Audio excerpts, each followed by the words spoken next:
राम आदि के पूर्वभव 106वां पर्व कथा। अथानंतर जो विद्याधरों में प्रधान था, राम की भक्ति ही जिसका आभूषण थी, और जो हस्तयुगल रूपी महाकमलों से सुशोभित मस्तक को धारण कर रहा था, ऐसे बुद्धिमान विभीषण ने निर्भय तेजरूपी आभूषण से सहित एवं निर्ग्रंथ मुनियों में प्रधान उन सकल भूषण केवली को नमस्कार कर पूछा कि हे भगवन, इन राम ने भवांतर में ऐसा कौन सा पुण्य किया था जिसके फलस्वरूप ये इस प्रकार के महात्म्य को प्राप्त हुए हैं। जब ये दंडकवन में रह गए थे तब इनकी पतिव्रता पत्नी सीता को किस संस्कार दोष से रावण ने हरा था। रावण धर्म, अर्थ, काम और मोक्षविषयक समस्त शास्त्रों का अच्छा जानकार था, कृत्य कृत्य के विवेक को जानता था और धर्म अधर्म के विषय में पंडित था। इस प्रकार यद्यपि वह प्रधान गुणों से संपन्न था, तथापि मोह के वशीभूत हो वह किस कारण परस्त्री के लोभरूपी अग्नि में पतंगपने को प्राप्त हुआ था। भाई के पक्ष में अत्यंत आसक्त लक्ष्मण ने वंचारी होकर संग्राम में उसे कैसे मार दिया। रावण वैसा बलवान, विद्याधरों का राजा और अनेक अद्भुत कार्यों का कर्ता होकर भी इस प्रकार के मरण को कैसे प्राप्त हो गया। तदनंतर केवली भगवान की वाणी ने कहा कि इस संसार में राम लक्ष्मण का रावण के साथ अनेक जन्म से उत्कट वैर चला आता था, जो इस प्रकार है। इस जम्बूद्वीप के भरतक क्षेत्र में एक क्षेत्र नाम का नगर था। उसमें नैदत्त नाम का एक वणिक रहता था, जो कि साधारण धन का स्वामी था। उसकी सुनंदा नाम की स्त्री से एक धनदत्त नाम का पुत्र था, जो कि राम का जीव था। दूसरा वसुदत्त नाम का पुत्र था, जो कि लक्ष्मण का जीव था। एक यज्ञवली नाम का ब्राह्मण वसुदेव का मित्र था, सो तुम विभीषण का जीव था। उसी नगर में एक सागरदत्त नामक दूसरा वणिक रहता था। उसकी स्त्री का नाम रत्नप्रभा था और दोनों के एक गुणवती नाम की पुत्री थी, जो कि सीता की जीव थी। वह गुणवती रूप, यौवन, लावण्य, कांति और उत्तम विभ्रम से युक्त थी। सुंदर चित्त को धारण करने वाली उस गुणवती का एक गुणवान नाम का छोटा भाई था, जो कि भामंडल का जीव था। जब गुणवती युवावस्था को प्राप्त हुई तब पिता का अभिप्राय जानकर कुल की इच्छा करने वाले बुद्धिमान गुणवान ने प्रसन्न होकर उसे नैदत्त के पुत्र धनदत्त के लिए देना निश्चित कर दिया। उसी नगरी में एक श्रीकांत नाम का दूसरा वणिक पुत्र था, जो अत्यंत धनाढ्य था तथा गुणवती के रूप से अपहृत चित्त होने के कारण निरंतर उसकी इच्छा करता था। यह श्रीकांत रावण का जीव था। गुणवती की माता क्षुद्र हृदय वाली थी, इसलिए वह धन की अल्पता के कारण धनदत्त के ऊपर अवज्ञा का भाव रख श्रीकांत को गुणवती देने के लिए उद्यत हो गई। तदनंतर धनदत्त का छोटा भाई वसुदत्त यह चेष्टा जान यज्ञवली के उपदेश से श्रीकांत को मारने के लिए उद्यत हुआ। एक दिन वह रात्रि के सघन अंधकार में तलवार उठा चुपके पद रखता हुआ नीलवस्त्र से अवगुंठित हो श्रीकांत के घर गया। सो वह घर के उद्यान में प्रमाद सहित बैठा था, जिससे वसुदत्त ने जाकर उस पर प्रहार किया। बदले में श्रीकांत ने भी उस पर तलवार से प्रहार किया। इस तरह परस्पर के घात से दोनों मरे और मरकर विंध्याचल की महाटवी में मृग हुए। दुर्जन मनुष्यों ने धनदत्त के लिए कुमारी का लेना मना कर दिया। सो ठीक ही है, क्योंकि दुर्जन किसी कारण के बिना ही क्रोध करते हैं। फिर उपदेश मिलने पर तो कहना ही क्या है।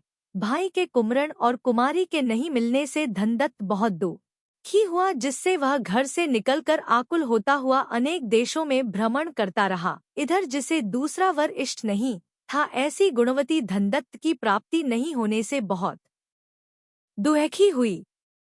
वह अपने घर में अन्न देने के कार्य में नियुक्त की गई, अर्थात घर में सबके लिए भोजन परोसने का काम उसे सौंपा गया। वह अपने मिथ्यादृष्टि स्वभाव के कारण निर्ग्रंथ मुनि को देखकर उनसे सदा द्वेष करती थी, उनके प्रति ईर्ष्या रखती थी, उन्हें गाली देती थी तथा उनका तिरस्कार भी करती थी।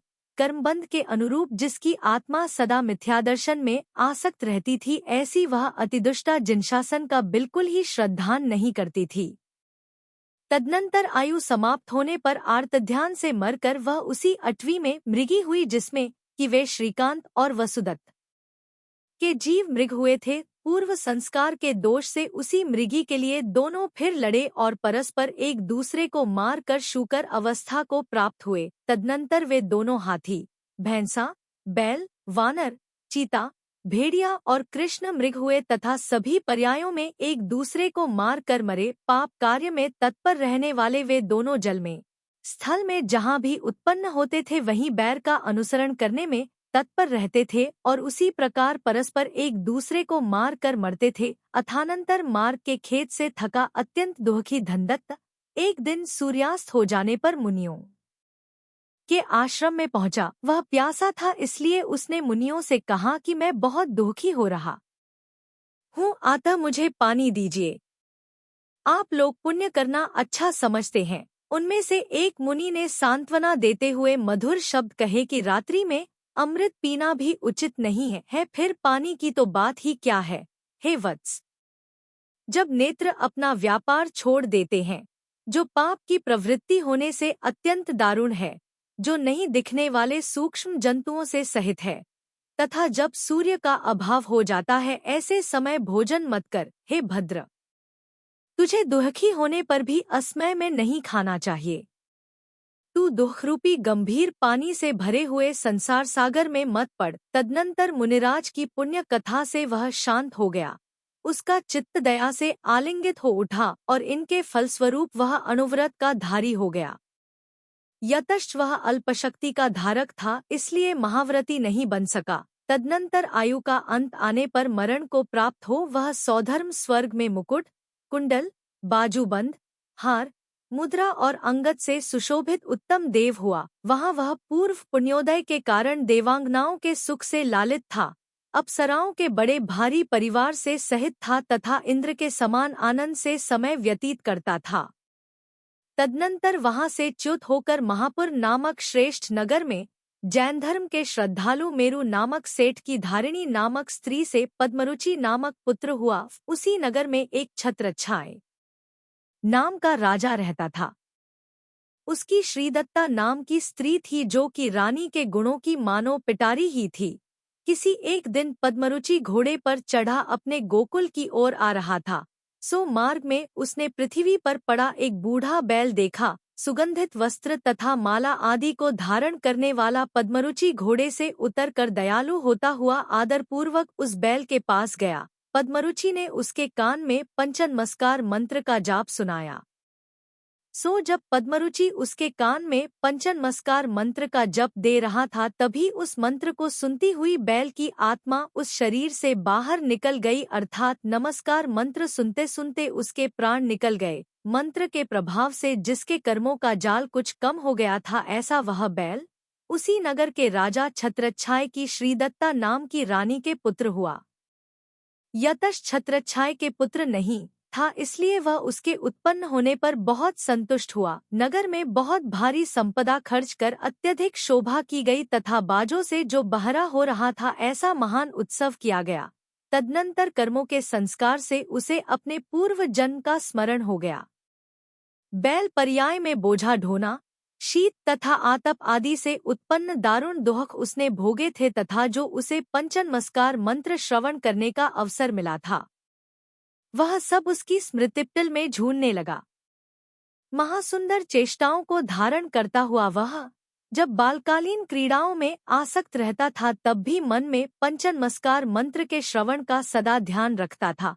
किसी एक दिन वह विहार करता हुआ उस स्थान पर पहुंचा जहां उस बैल का मरण हुआ था। उसने एक एक कर अपने घूमने के सब स्थानों को पहचान लिया।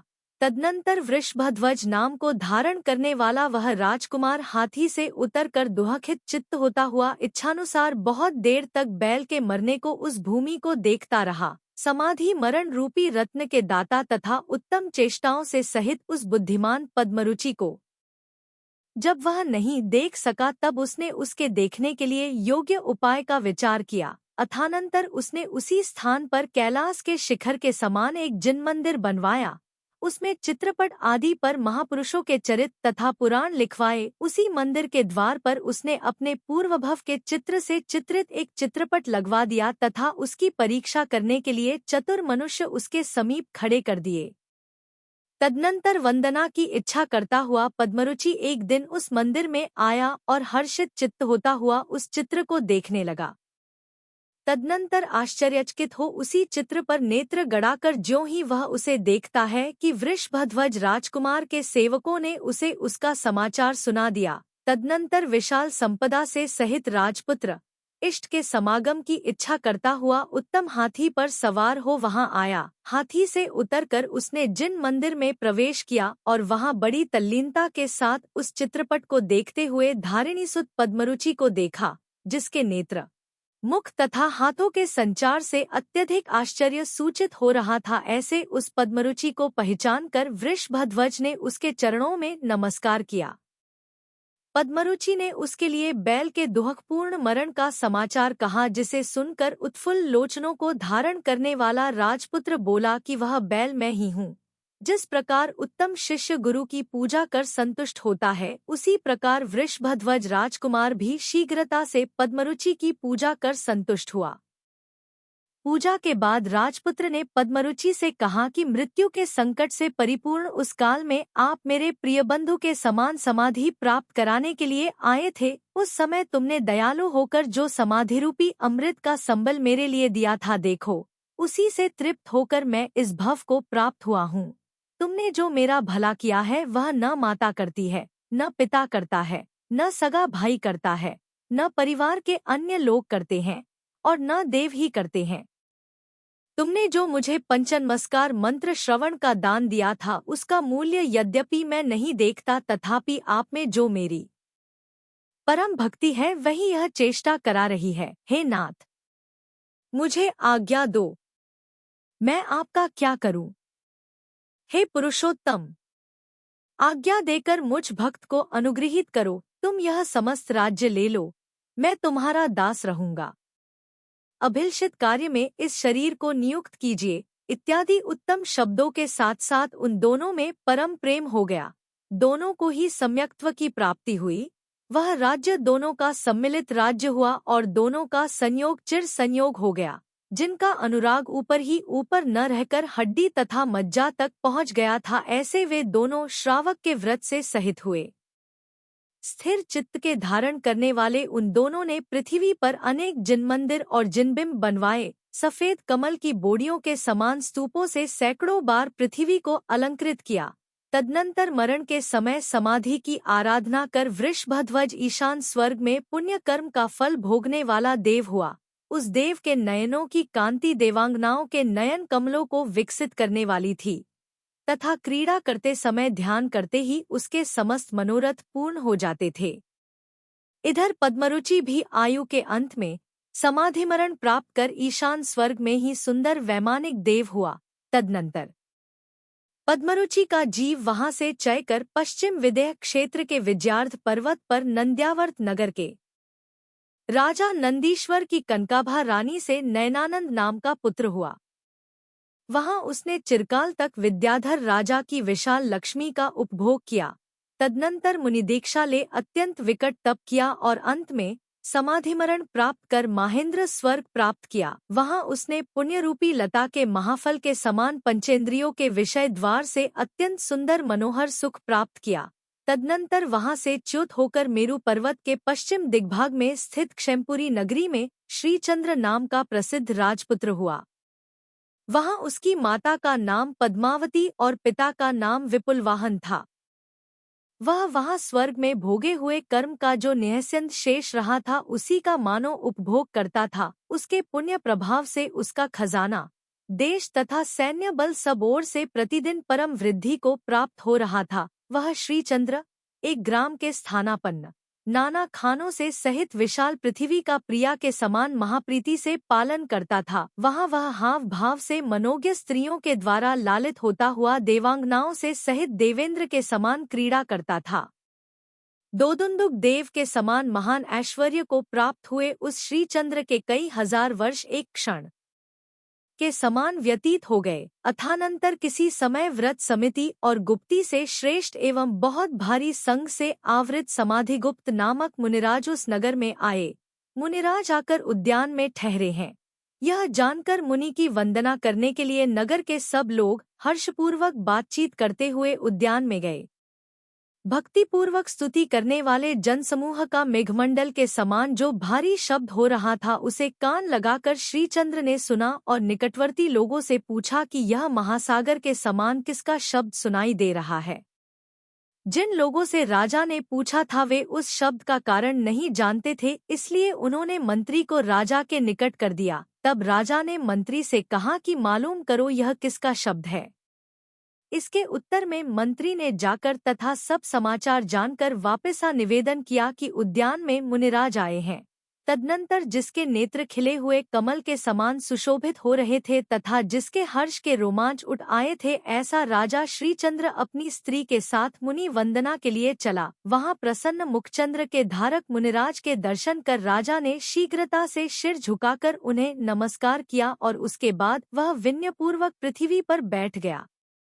भव्यरूपी कमलों में प्रधान राजा श्रीचंद्र को मुनिरूपी सूर्य के दर्शन होने पर अपने आप अनुभव में आने योग्य कोई अद्भुत महाप्रेम उत्पन्न हुआ। तत्पश्चात परम गंभीर और सर्व शास्त्रों के विशारद मुनिराज ने उस अपार जनसमूह के लिए तत्वों का उपदेश दिया। उन्होंने कहा कि अवान्तर अनेक भेदों से सहित तथा संसार सागर से तारने वाला धर्म अंगार और सागार के भेद से दो प्रकार का है। वक्ताओं में श्रेष्ठ मुनिराज ने अनुयोग द्वार से वर्णन करते हुए कहा कि अनुयोग के 1 प्रथमानुयोग, 2 करणानुयोग, 3 चरणानुयोग और 4 द्रव्यानुयोग के भेद से 4 भेद हैं। तदनंतर उन्होंने अन्य मतमतांतरों की आलोचना करने वाली आक्षेपणी कथा की। फिर स्वकीय तत्व का निरूपण करने में निपुण निक्षेपणी कथा की।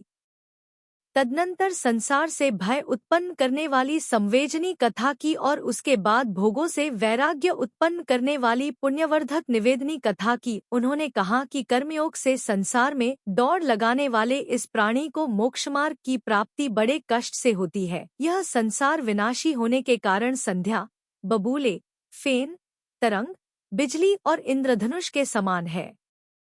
इसमें कुछ भी सार नहीं है। यह प्राणी नरक अथवा तिर्यंचक्ति में एकांत रूप से दुख ही प्राप्त करता है और मनुष्य तथा देवों के सुख में यह तृप्त नहीं होता है। जो इंद्र संबंधी भोग संपदाओं से तृप्त नहीं हुआ वह मनुष्यों के क्षुद्र भोगों से कैसे तृप्त हो सकता है।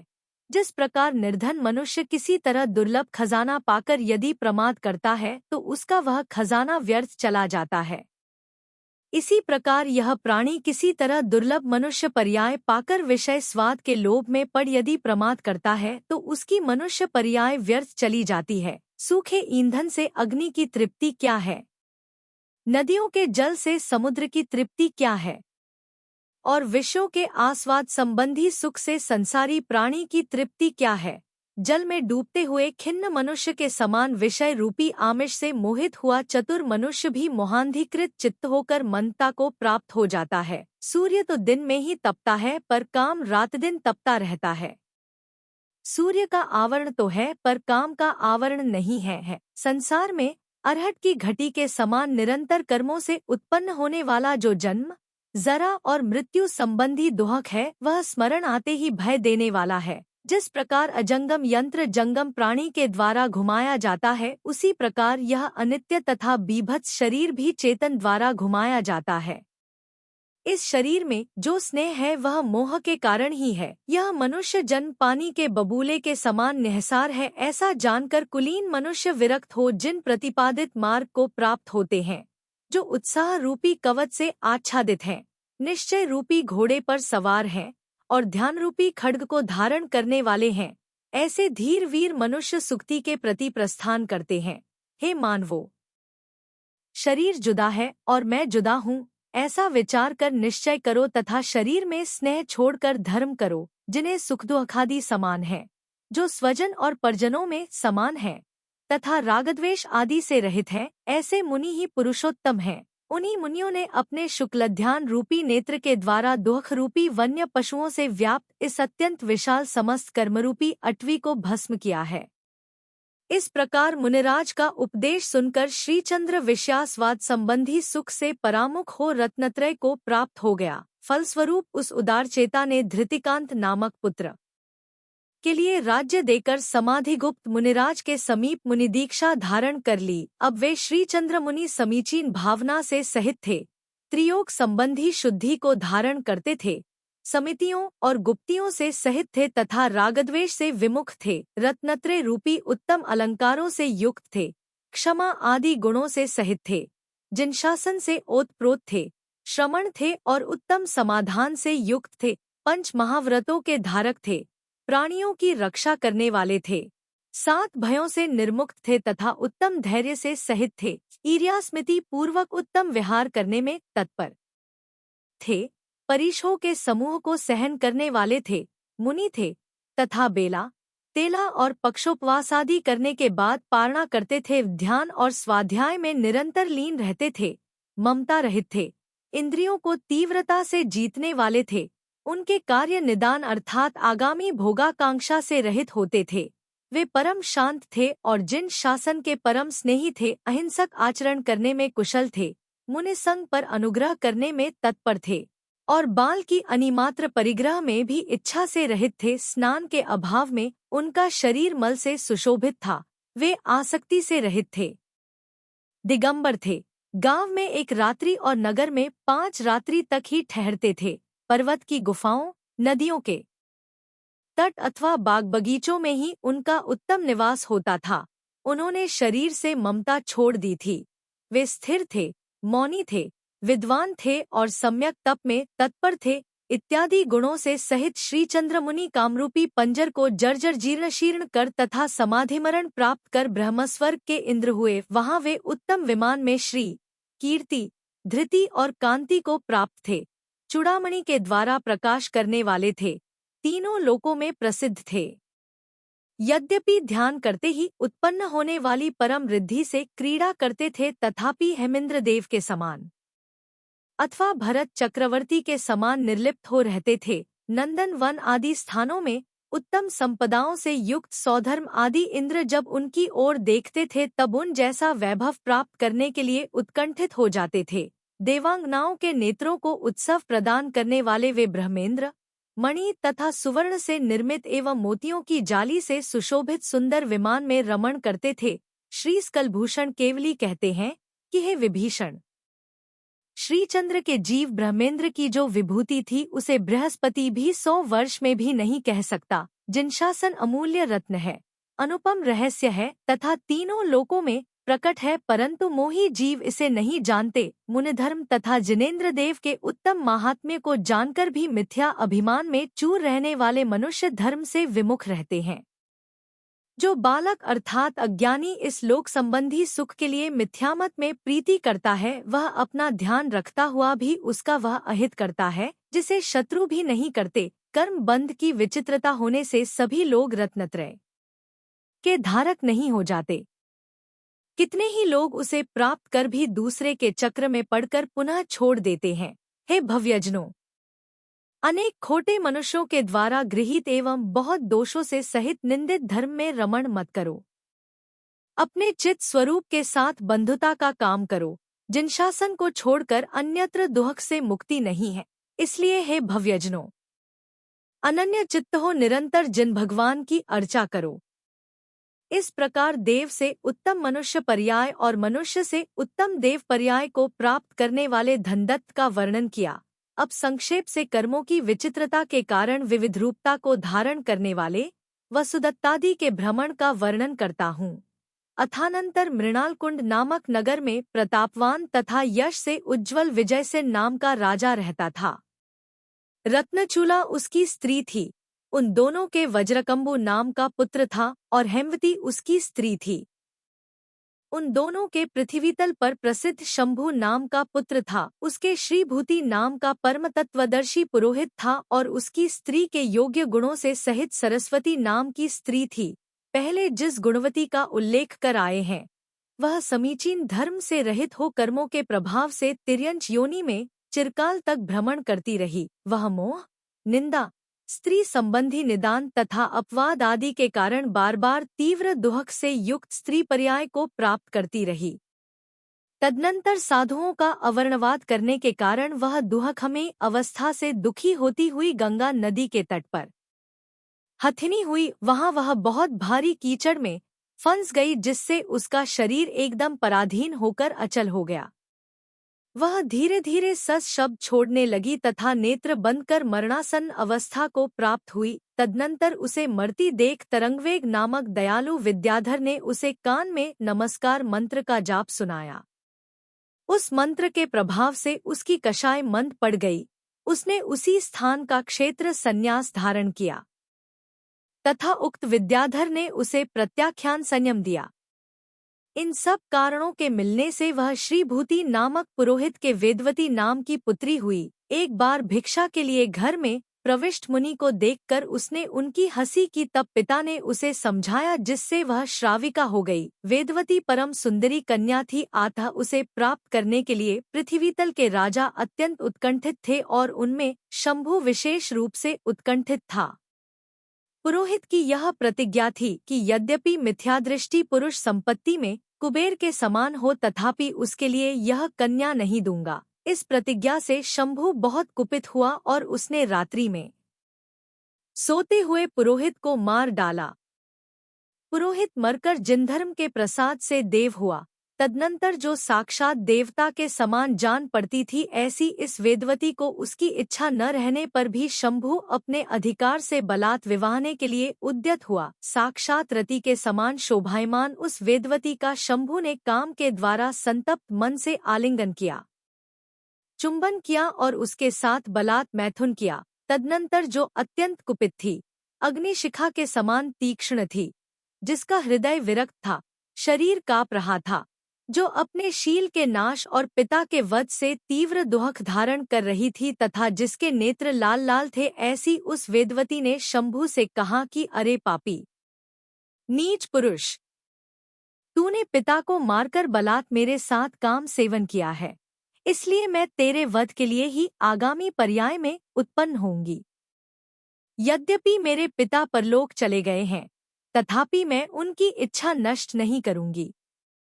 मिथ्यादृष्टि पुरुष को चाहने की अपेक्षा मर जाना अच्छा है। तदनंतर उस बाला ने शीघ्र ही हरिकांता नामक आर्यिका के पास जाकर दीक्षा ले अत्यंत कठिन तपश्चरण किया। लोच करने के बाद उसके सिर पर रूखे बाल निकल आए थे। तप के कारण उसका शरीर ऐसा सूख गया था मानो मांस उसमें है ही नहीं, और हड्डी तथा नसों का समूह स्पष्ट दिखाई देने लगा था। आयु के अंत में मरण कर वह ब्रह्मस्वर्ग गई। वहां पुण्योदय से प्राप्त हुए देवों के सुख का उपभोग करने लगी। वेदवती से रहित शंभु संसार में एकदम हीनता को प्राप्त हो गया। उसके भाई बंधु, दासीदास तथा लक्ष्मी आदि सब छूट गए और वह दुर्बुद्धि उन्मत्त अवस्था को प्राप्त हो गया। वह झूठ मूठ के अभिमान में चूर हो रहा था तथा जिनेंद्र भगवान के वचनों से परामुख रहता था। वह मुनियों को देख उनकी हंसी उड़ाता तथा उनके प्रति दुष्ट वचन कहता था।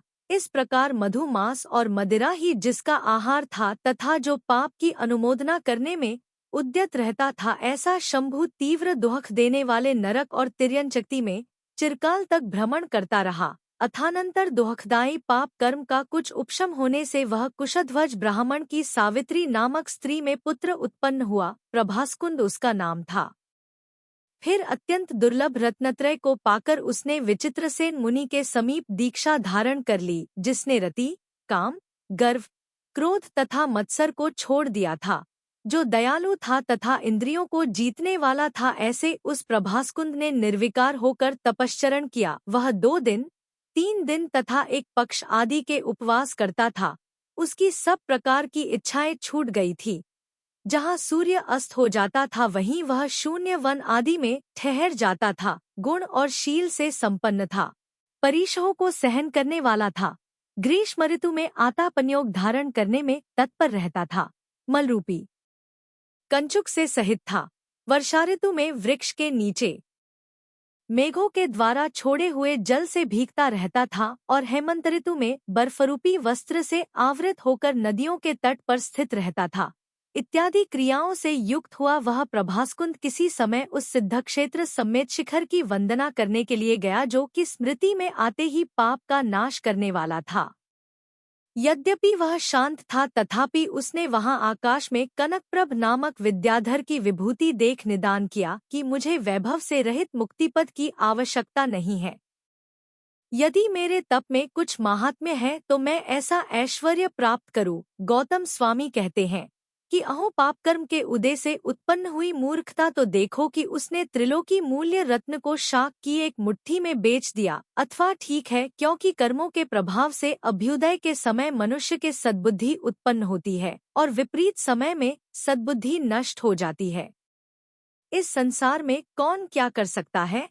तदनंतर जिसकी आत्मा निदान से दूषित हो चुकी थी, ऐसा प्रभासकुंड अत्यंत विकट तप कर सनत कुमार स्वर्ग में आरूढ़ हुआ और वहां भोगों का उपभोग करने लगा। तत्पश्चात भोगों के स्मरण करने में जिसका मन लग रहा था, ऐसा वह देव अवशिष्ट पुण्य के प्रभाववश वहां से च्युत हो लंका नगरी में राजा रत्नश्रवा और उनकी रानी कैकसी के रावण नाम का पुत्र हा। वहाँ वह निदान के अनुसार उस महान ऐश्वर्य को प्राप्त था जिसकी क्रियाएं अत्यंत विलासपूर्ण थीं, जिसमें बड़े बड़े आश्चर्य के काम किए गए थे तथा जिसने प्रताप से समस्त लोक को व्याप्त कर रखा था। तदनंतर श्रीचंद्र का जीव जो ब्रह्मलोक में इंद्र हुआ था, वहाँ 10 सागर प्रमाण काल तक रह कर च्युत हो दशरथ का पुत्र राम हुआ। उसकी माता का नाम अपराजिता था। पूर्व पुण्य के अवशिष्ट रहने से इस संसार में विभूति, रूप और पराक्रम से राम की तुलना करने वाला पुरुष दुर्लभ था। पहले जो धनदत्त था वही चंद्रमा के समान यश से संसार को व्याप्त करने वाला मनोहर राम हुआ है। पहले जो वसुदत्त था, फिर श्रीभूति ब्राह्मण हुआ, वही क्रम से लक्ष्मी रूपी लता के आधार के लिए वृक्ष स्वरूप नारायण पद का धारी यह लक्ष्मण हुआ है। पहले जो श्रीकांत था वही क्रमक्रम से शंभु हुआ, फिर प्रभासकुंड हुआ और अब रावण हुआ था। वह रावण के जिसने भरतक क्षेत्र के संपूर्ण 3 खंड अंगुलियों के बीच में दबे हुए के समान अपने वश कर लिए थे, जो पहले गुणवती थी, फिर क्रम से श्रीभूति पुरोहित की वेदवती पुत्री हुई थी, वही अब क्रम से राजा जनक की सीता नाम की पुत्री हुई है। यह सीता बलदेवराम की विन्यवती पत्नी है, शील का खजाना है तथा इंद्र की इंद्राणी के समान सुंदर चेष्टाओं को धारण करने वाली है। उस समय जो गुणवती का भाई गुणवान था, वही यह राम का परम मित्र भामंडल हुआ है। ब्रह्मलोक में निवास करने वाली गुणवती का जीव अमृतमती देवी जिस समय च्युत हुई थी, उसी समय कुंडल मंडित भी च्युत हुआ था। सो इन दोनों का जनक की रानी विदेहा के गर्भ में समागम हुआ। यह बहन भाई का जोड़ा अत्यंत मनोहर तथा निर्दोष था। जो पहले यज्ञवली ब्राह्मण था वह तू विभीषण हुआ है, और जो वृषभकेतु था वह यह वानर की ध्वजा से युक्त सुग्रीव हुआ है। इस प्रकार तुम सभी पूर्व प्रीति से तथा पुण्य के प्रभाव से पुण्यकर्मा राम के साथ प्रीति रखने वाले हुए हो। गौतम स्वामी कहते हैं कि हे श्रेणिक, इसके बाद विभीषण ने सकल भूषण केवली से बाली के पूर्वभव पूछे, सो केवली ने जो निरूपण किया उसे मैं कहता हूँ, सो सुन। राग, द्वेष आदि दोहकों के समूह से भरे हुए इस चतुर्गति रूप संसार में वृंदावन के बीच एक कृष्ण मृग रहता था। आयु के अंत के समय वह मृग मुनियों के स्वाध्याय का शब्द सुन ऐरावत क्षेत्र के दितिनामा नगर में उत्तम मनुष्य पर्याय को प्राप्त हुआ। वहाँ सम्यक दृष्टि तथा उत्तम चेष्टाओं को धारण करने वाला विहित नाम का पुरुष इसका पिता था और शिवमती इसकी माता थी। उन दोनों के यह मेघदत्त नाम का पुत्र हुआ था। मेघदत्त अनुव्रत का धारी था, जिनेंद्र देव की पूजा करने में सदा उद्यत रहता था और जिन चैत्यालयों की वंदना करने वाला था। आयु के अंत में समाधिमरण कर वह ऐशान स्वर्ग में उत्पन्न हुआ। जम्बूद्वीप के पूर्व विदेह क्षेत्र में विद्यावती नगरी के समीप एक मत्तकोकिल नाम का उत्तम ग्राम है, जिसमें निरंतर उत्सव होता रहता है तथा जो नगर के समान सुंदर है। उस ग्राम का स्वामी कांतशोक था तथा रत्नाकिनी उसकी स्त्री थी। मेघदत्त का जीव ऐशान स्वर्ग से च्युत होकर उन्हीं दोनों के सुप्रभ नाम का सुंदर पुत्र हुआ। यह सुप्रभ अनेक बंधुजनों से सहित था तथा शुभ आचार ही उसे प्रिय था। उसने संसार में दुर्लभ जिनमतानुगामी रत्नत्रय को पाकर संयतनामा महामुनि के पास जिन दीक्षा धारण कर ली। इस प्रकार उदार अभिप्राय और विशाल हृदय को धारण करने वाले सुप्रभ मुनि ने कई हजार वर्ष तक विधिपूर्वक कठिन तपश्चरण किया। वे सुप्रभ मुनि नाना रिद्धियों से सहित होने पर भी गर्व को प्राप्त नहीं हुए थे तथा संयोगजन्य भावों में उन्होंने सब ममता छोड़ दी थी। तदनंतर जिन्हें कषाय की उपशम अवस्था में होने वाला शुक्लध्यान का प्रथम भेद प्रकट हुआ था, ऐसे वे महामुनि सिद्ध अवस्था को अवश्य प्राप्त होते, परंतु आयु अधिक नहीं थी, इसलिए उसी उपशांत दशा में मरण कर सर्वार्थ सिद्धि गए। वहां 33 सागर तक महासुख भोग कर वे बालनाम के प्रतापी विद्याधरों के राजा हुए, जिन्होंने किष्किंध पर्वत पर विविध सामग्री से युक्त राज्य प्राप्त किया था। महागुणवान सुग्रीव जिनका भाई है, लंकाधिपति रावण के साथ विरोध होने पर भी जो इस सुग्रीव के ऊपर राज्य लक्ष्मी छोड़ जीवदया के अर्थ दीक्षित हो गए थे, तथा गर्ववश रावण के द्वारा उठाए हुए कैलाश को जिन्होंने साधु अवस्था में अपनी सामर्थ्य से केवल पैर का अंगूठा दबाकर छुड़वा दिया था, वहीं बाली मुनि उत्कृष्ट ध्यान के तेज से संसार रूपी वन को भस्म कर 3 लोक के अग्रभाग पर आरूढ़ हो आत्मा के निज स्वरूप में स्थिति को प्राप्त हुए हैं। श्रीकांत और वसुदत्त ने महावैर के कारण अनेक भवों में परस्पर एक दूसरे का वध किया है। पहले वेदवती की पर्याय में रावण का जीव सीता के साथ संबंध करना चाहता था, उसी संस्कार से उसने रावण की पर्याय में सीता का हरण किया। जब रावण शंभु था तब उसने कामी होकर वेदवती की प्राप्ति के लिए वेदों के जानने वाले उत्तम सम्यक दृष्टि श्रीभूति ब्राह्मण की हत्या की थी। वह श्रीभूति स्वर्ग गया, वहां से च्युत होकर प्रतिष्ठ नगर में पुनर्वसु विद्याधर हुआ, सो शोकवश निदान सहित तप कर सानत कुमार स्वर्ग में उत्पन्न हुआ। तदनंतर वहां से च्युत हो दशरथ का पुत्र तथा राम का छोटा भाई परम स्नेही लक्ष्मण नाम का चक्रधर हुआ। इस वीर लक्ष्मण ने नहीं छूटने वाले पूर्व वैर के कारण ही शंभु का जीव जो दशानन हुआ था उसे मारा है। यतश्च पूर्वभव में सीता के जीव को रावण के जीव के द्वारा भाई के वियोग का दुख उठाना पड़ा था, इसलिए सीता रावण के क्षय में निमित्त हुई है। लक्ष्मण ने भूमिगोचरी होने पर भी समुद्र को पार कर पूर्व पर्याय में अपना घात करने वाले रावण को मारा है। राक्षसों की लक्ष्मी रूपी रात्रि को सुशोभित करने के लिए चंद्रमा स्वरूप रावण को मारकर लक्ष्मण ने इस सागर सहित समस्त पृथ्वी पर अपना अधिकार किया है। सकल भूषण केवली कहते हैं कि कहाँ तो वैसा शूरवीर और कहाँ ऐसी गति। यह कर्मों का ही माहात्म्य है कि असंभव वस्तु भी प्राप्त हो जाती है। इस प्रकार वध्य और घातक जीवों में पुनः पुनः बदली होती रहती है, अर्थात पहली पर्याय में जो वध्य होता है वह आगामी पर्याय में उसका घातक होता है, और पहली पर्याय में जो घातक होता है वह आगामी पर्याय में वध्य होता है। संसारी जीवों की ऐसी ही स्थिति है, कहाँ तो स्वर्ग में उत्तम भोग और कहाँ नरक में तीव्र दुख। अहो, कर्मों की बड़ी विपरीत चेष्टा है। जिस प्रकार परम स्वादिष्ट अन्न की महाराशि विष से दूषित हो जाती है, उसी प्रकार परम उत्कृष्ट तप भी निदान से दूषित हो जाता है। निदान अर्थात भोगाकांक्षा के लिए तप को दूषित करना ऐसा है जैसा कि कल्पवृक्ष काटकर कोदो के खेत की बाड़ी लगाना, अथवा अमृत सींचकर विषवृक्ष को बढ़ाना, अथवा सूत के लिए उत्तम मणियों की माला का चूर्ण करना, अथवा अंगार के लिए गोशीर्ष चंदन का जलाना। संसार में स्त्री समस्त दोषों की महाखान है। ऐसा कौन निंदित कार्य है जो उसके लिए नहीं किया जाता हो। किया हुआ कर्म लौटकर अवश्य फल देता है, उसे भुवंतरे में अन्यथा करने के लिए कौन समर्थ है। जब धर्म धारण करने वाले मनुष्य भी इस गति को प्राप्त होते हैं, तब धर्महीन मनुष्यों की बात ही क्या है। जो मुनिपद धारण करके भी साध्य पदार्थों के विषय में मत्सर भाव रखते हैं, ऐसे संज्वलन कषाय के धारक मुनियों को उग्र तपश्चरण करने पर भी शिव अर्थात मोक्ष अथवा वास्तविक कल्याण की प्राप्ति नहीं होती। जिस मिथ्या दृष्टि के न शम अर्थात शांति है, न तप है और न संयम है, उस दुरात्मा के पास संसार सागर से उतरने का उपाय क्या है।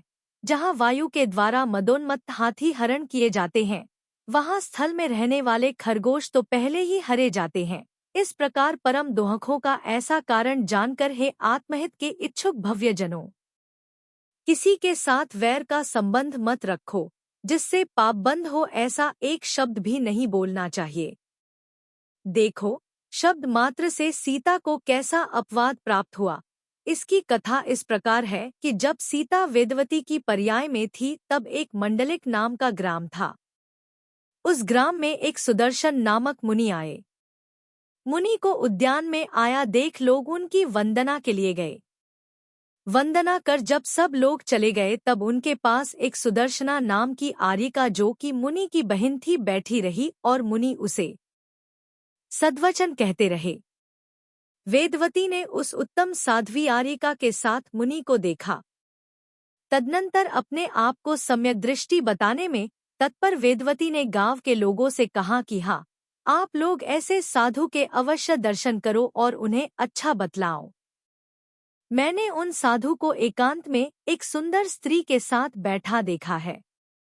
वेदवती की यह बात किन्हीं ने मानी और जो विवेकी थे ऐसे किन्हीं लोगों ने नहीं मानी। इस प्रकरण से लोगों ने मुनि का अनादर किया तथा मुनि ने यह प्रतिज्ञा ली कि जब तक यह अपवाद दूर न होगा तब तक आहार के लिए नहीं निकलूंगा।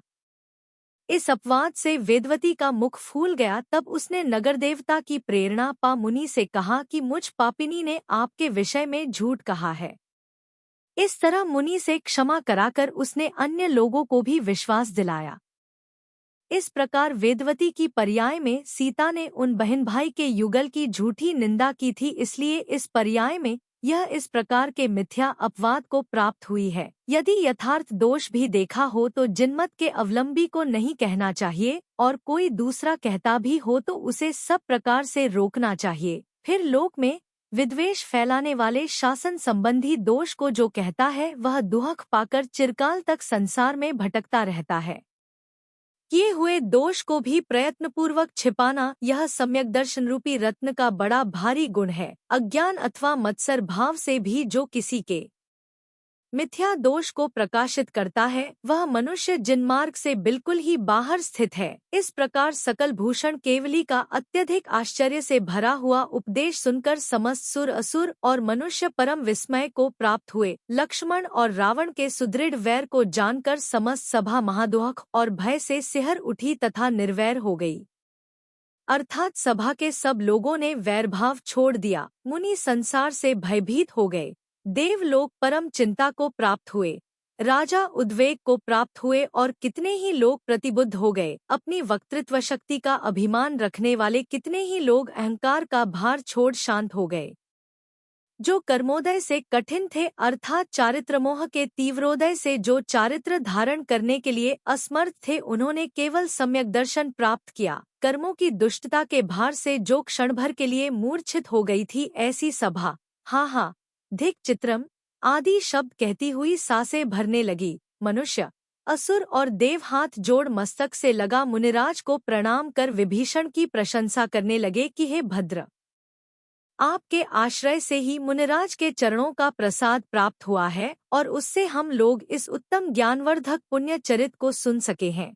तदनंतर हर्ष से भरे एवं अपने अपने परिकर से सहित समस्त नरेंद्र सुरेंद्र और मुनीन्द्र सर्वज्ञ देव की स्तुति करने लगे कि हे सकल भूषण भगवन, आपके द्वारा ये तीनों लोग भूषित हुए हैं, इसलिए आपका यह सकल भूषण नाम सार्थक है। ज्ञान और दर्शन में वर्तमान तथा उपमा से रहित आपकी यह केवल ज्ञानरूपी लक्ष्मी संसार की अन्य समस्त लक्ष्मियों का तिरस्कार कर अत्यधिक सुशोभित हो रही है। अनाथ, अध्रुव, दीन तथा जन्म जरा मृत्यु के वशीभूत हुआ यह संसार अनादि काल से क्लेश उठा रहा है, पर आज आपके प्रसाद से जिन प्रदर्शित उत्तम आत्मपद को प्राप्त हुआ है, हे केवलिन, हे कृतकृत्य, जो नाना प्रकार के रोग, बुढ़ापा, वियोग तथा मरण से उत्पन्न होने वाले परम दुहक को प्राप्त हैं, जो शिकारी के द्वारा डराए हुए मृगसमूह की उपमा को प्राप्त हैं, तथा कठिनाई से छूटने योग्य दारुण एवं अशुभ महाकर्मों से जिनकी आत्मा अवरुद्ध है घिरी हुई है, ऐसे हम लोगों के लिए शीघ्र ही कर्मों का क्षय प्रदान कीजिए। हे नाथ, विश्वरूपी अंधकार से व्याप्त संसारवास में भूले हुए प्राणियों के आप दीपक हो। मोक्ष प्राप्ति की इच्छारूप तीव्र प्यास से पीड़ित मनुष्यों के लिए सरोवर हो। कर्म समूहरूपी वन को जलाने के लिए अग्नि हो तथा व्याकुल चित्त एवं नाना दुखरूपी महातुषार के पड़ने से कंपित पुरुषों के लिए सूर्य हो। इस प्रकार आर्ष नाम से प्रसिद्ध रविशयनाचार्य प्रणीत पद्म पुराण में परिवर्ग सहित रामदेव के पूर्ववों का वर्णन करने वाला 106वां पर्व समाप्त हुआ।